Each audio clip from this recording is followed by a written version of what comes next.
Hello, everyone. Welcome back to the channel.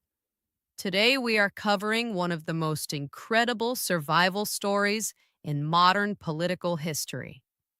What you are about to hear is not fiction. This is not a movie script. This is real. This is happening right now in West Africa. And I promise you, by the end of this video, you will understand why the entire world is talking about this man.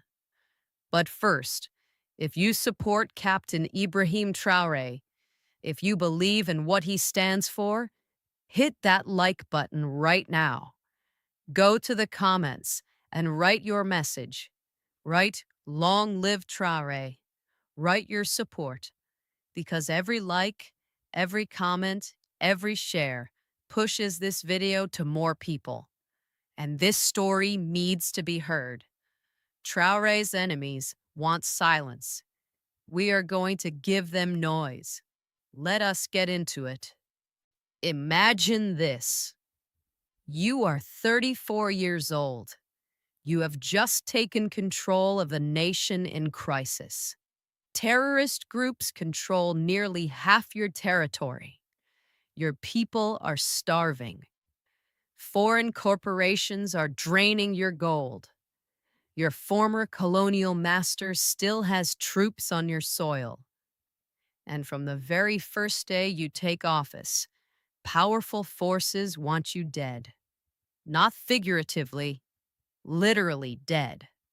They want to put a bullet in you, bomb your home, poison you, or pay someone close to you to do it. And not once, not twice.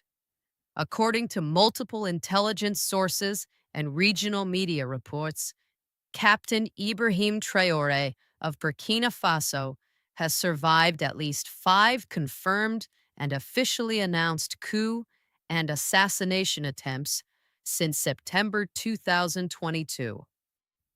Some sources suggest the real number could be as high as 18 or even 30. Let that sink in for a moment. 18 to 30 attempts on one man's life in just over 3 years. And he is still standing, still fighting. Today, we are going to walk through every major attempt, from the first days of his presidency to the most recent plot uncovered in January 2026. We are going to reveal the staggering sums of money offered to kill him. We are going to name the alleged masterminds. And we are going to show you why, despite everything, Traoré refuses to back down.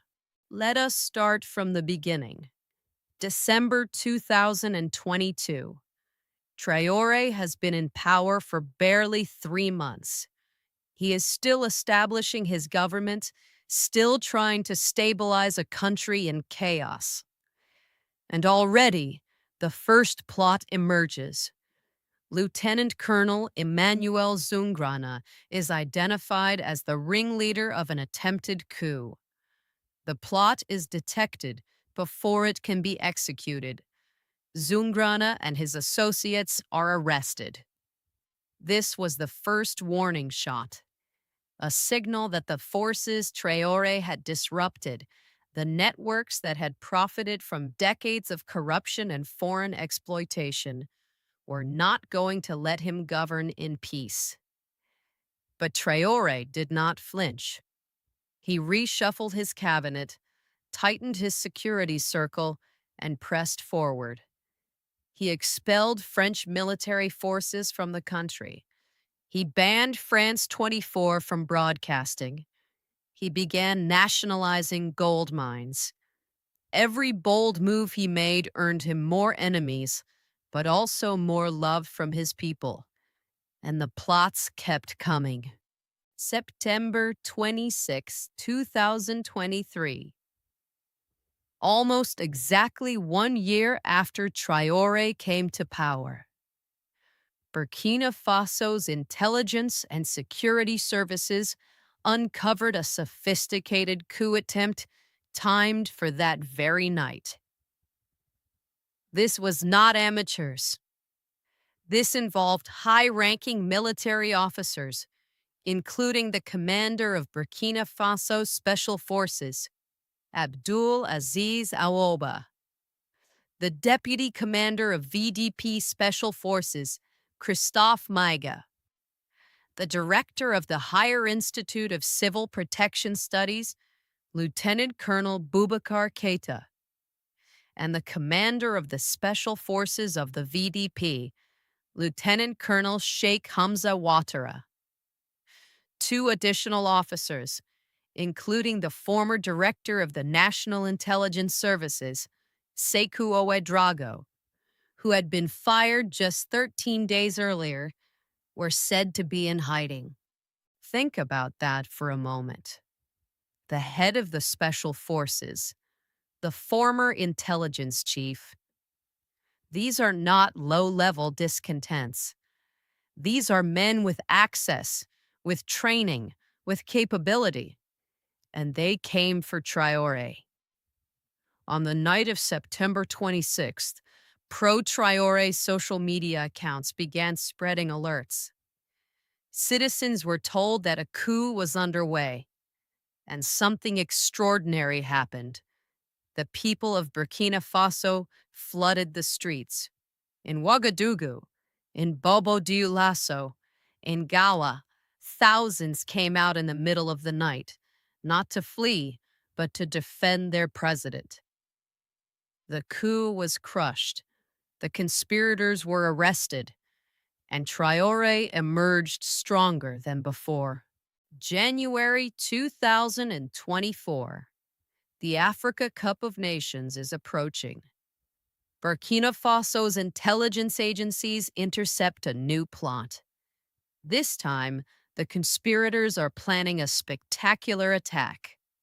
According to reports, the plan was to carry out a bombing at the president's residence in Ouagadougou during the tournament. There was a backup plan involving an attack on a government motorcade.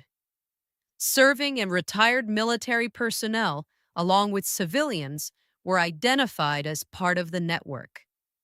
Burkina Faso's security agencies disrupted the plan before it could be executed.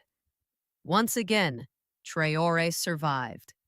But here is where the story takes an even more shocking turn. In early 2025, intelligence sources uncovered something that sent shockwaves through the entire region.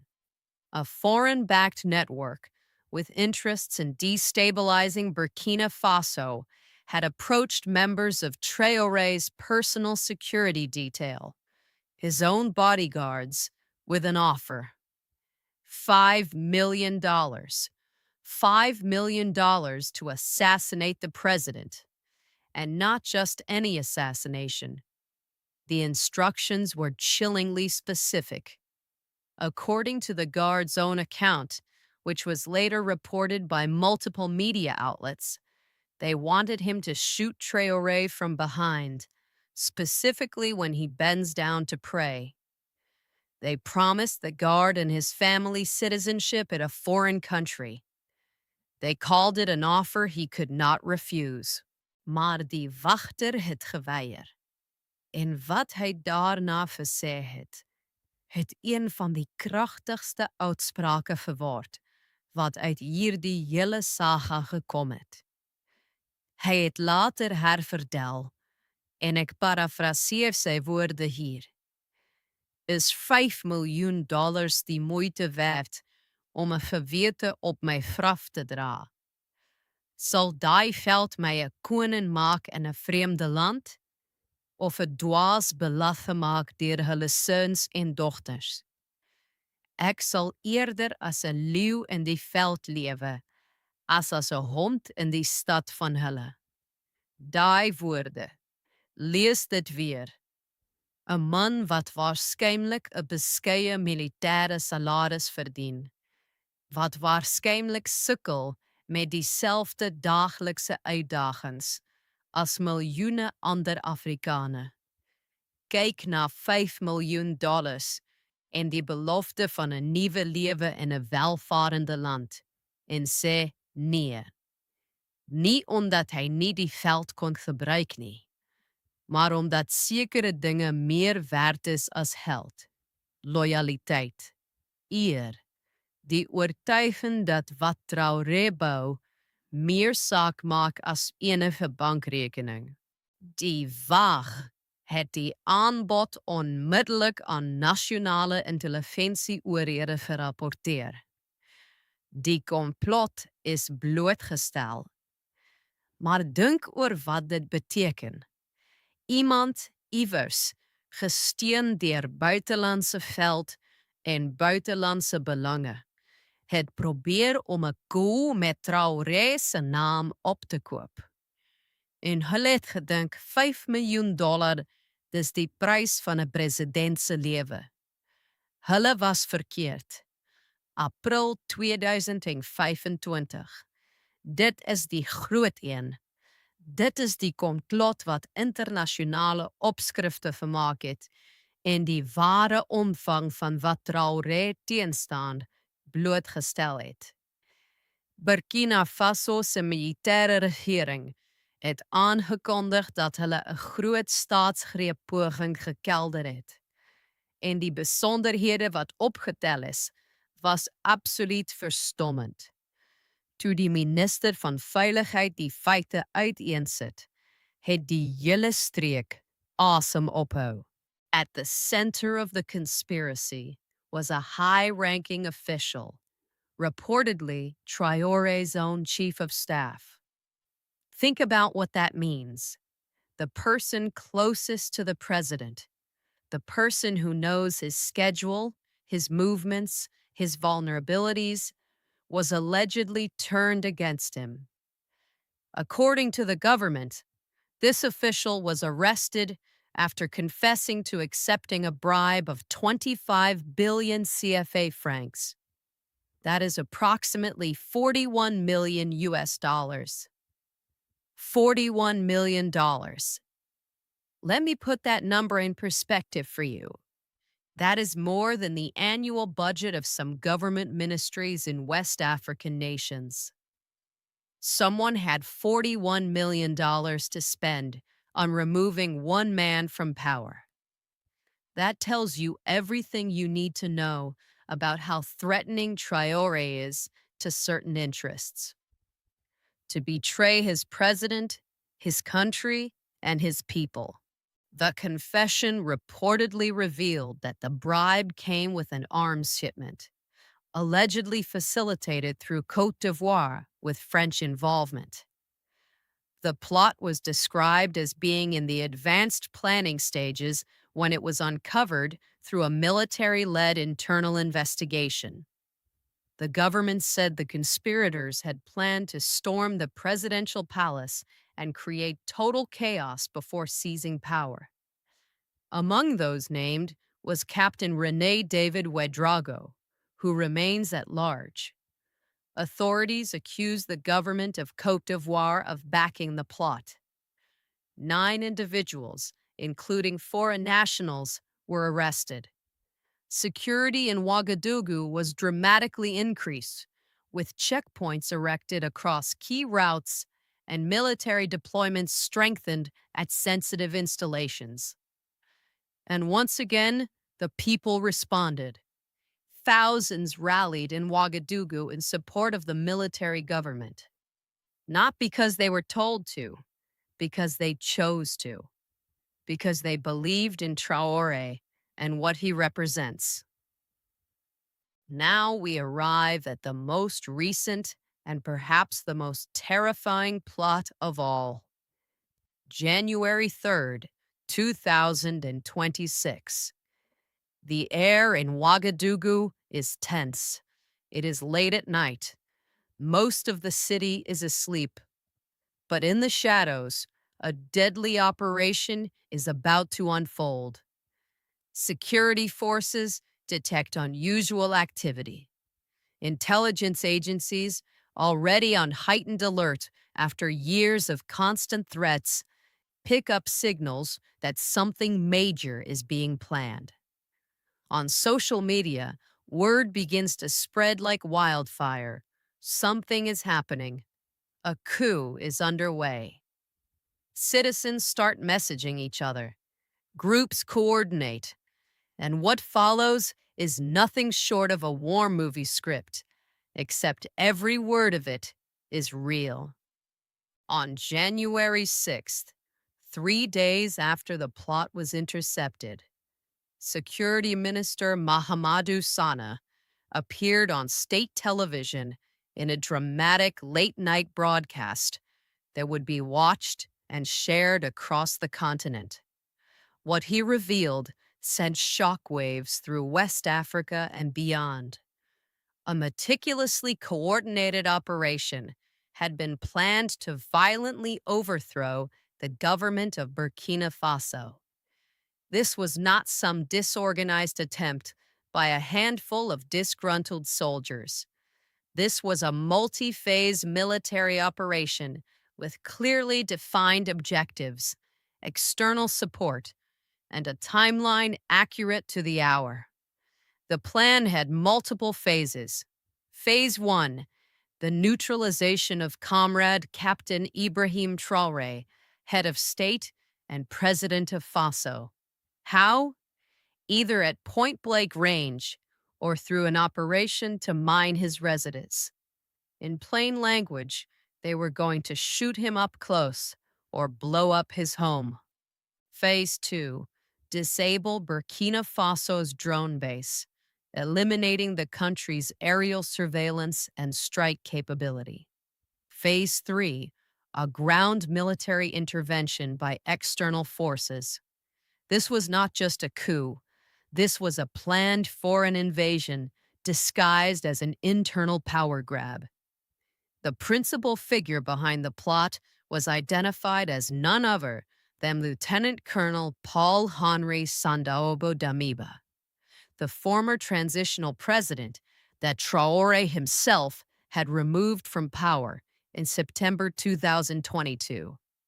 Damiba has been living in exile in Togo, and according to authorities, he has been masterminding multiple destabilization attempts from there.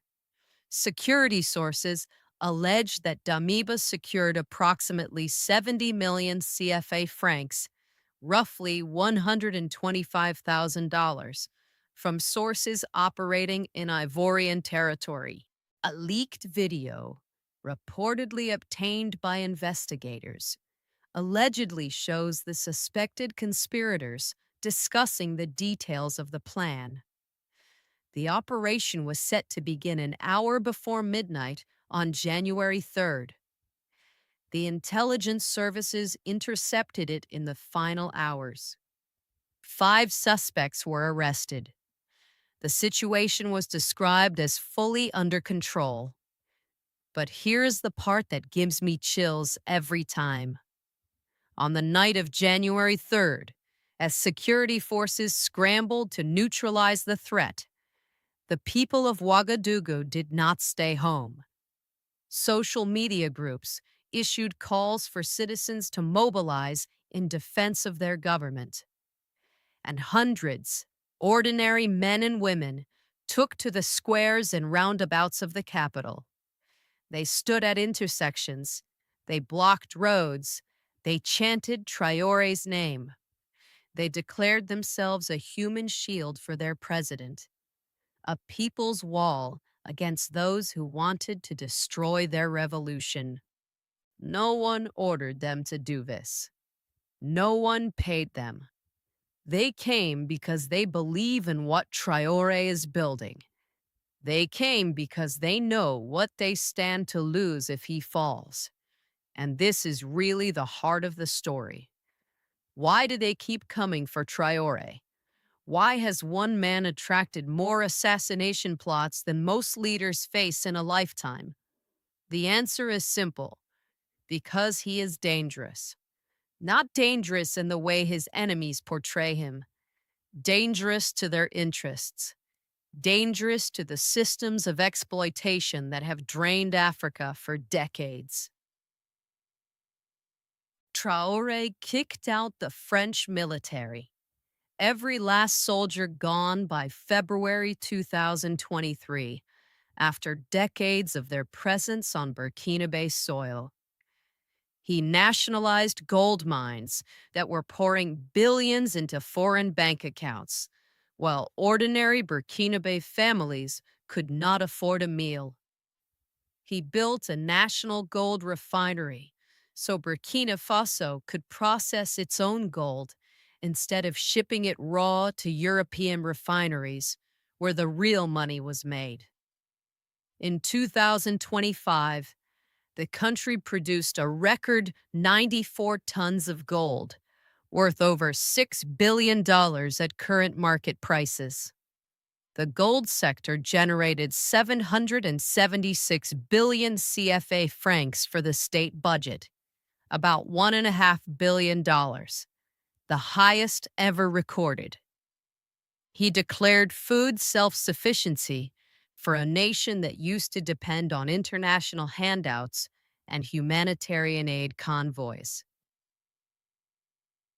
Hij het IMF en World Bank lenings verwerp, met die voorwaardes daaraan verbonden, hulle strukturele aanpassingsprogramme en hulle voorwaardes wat lande in permanente diensplig vasgenaal het.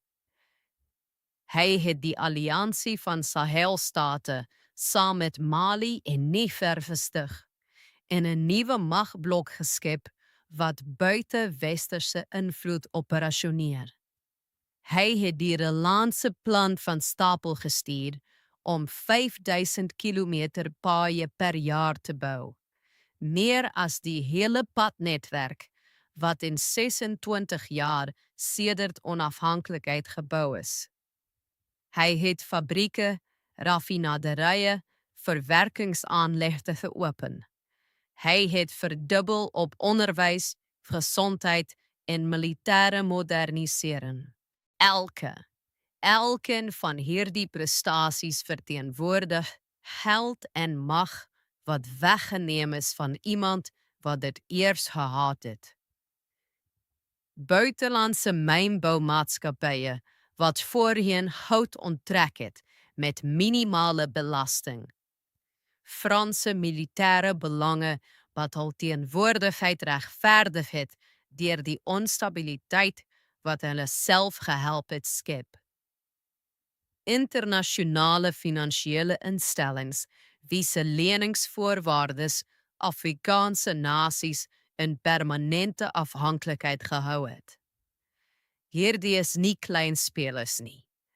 Die entiteite het enorme hulpbronne, diep netwerke en 'n lang geskiedenis van die verwydering van Afrika-leiers wat die status quo bedreig.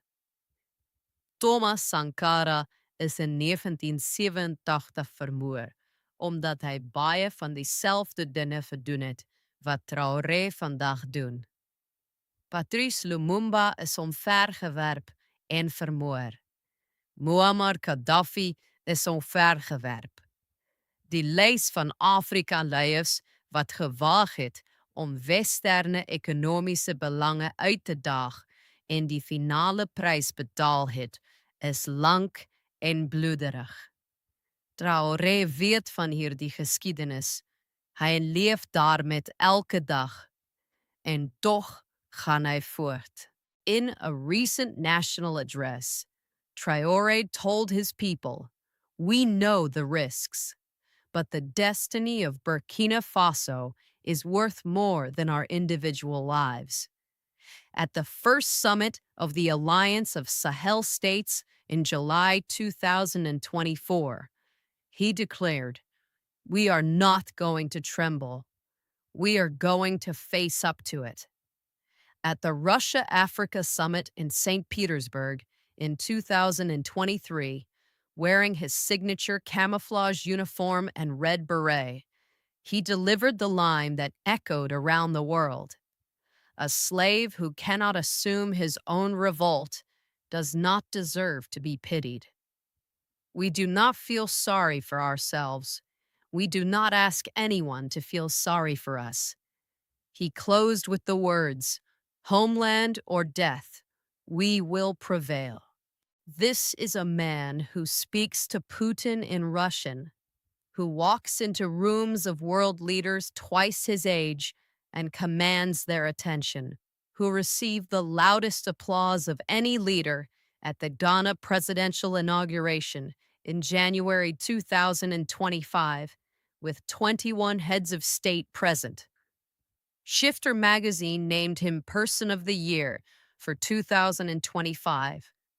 The Institute for Security Studies called him arguably Africa's most popular, if not favorite, president. And here's the final thing I want you to consider. Every single assassination attempt, every coup plot, every $41 million bribe, every $5 million offer to his guards, all of it has failed. Not because Traoré has some supernatural protection, but because the people around him believe in the cause. His guards refused millions. His intelligence services intercepted plots in the final hours. His citizens built human walls around government buildings in the middle of the night. You cannot kill a movement by killing one man. And maybe that is the lesson his enemies have not yet learned. Traoré is not just a president. He is a symbol that Africa's youngest generation will not accept the world as it has been handed to them. That a 36-year-old captain from one of the world's poorest countries can stare down the most powerful nations on earth and say, "Not anymore." Will there be more attempts? Almost certainly. Traoré himself seems to expect them. The forces aligned against him have too much to lose and too many resources at their disposal to simply give up. But if the last 3 years have taught us anything, it is this. They keep trying, and he keeps standing. $5 million bribes, $41 million betrayals, bombing plots, foreign invasion plans, special forces commanders turning against him, his own chief of staff allegedly bought off. None of it has worked, not because of luck, but because of something far more powerful. The conviction of a man who has decided that his country's future is worth more than his own life, surrounded by people who feel the same way. And every time he survives, something shifts across the continent. Africa's belief in its own future grows a little stronger. Another young person sees that it is possible to say no to the old order. Another country starts to wonder, if Burkina Faso can do it, why not us? That is why this story matters. That is why you need to share it. Thank you so much for watching. If this story moved you, if you want more people to hear the truth about what is happening in Burkina Faso, hit that like button hard. Go to the comments and write your message to Traoré. Write, "Long live Traoré." Write, "Viva Burkina Faso." Write whatever is in your heart. Share this video with everyone you know. Subscribe and hit the notification bell, because this story is far from over, and we will be here to cover every chapter. Until the next one, take care, stay informed, and remember, they tried to bury him. They did not know he was a seed. Africa is rising.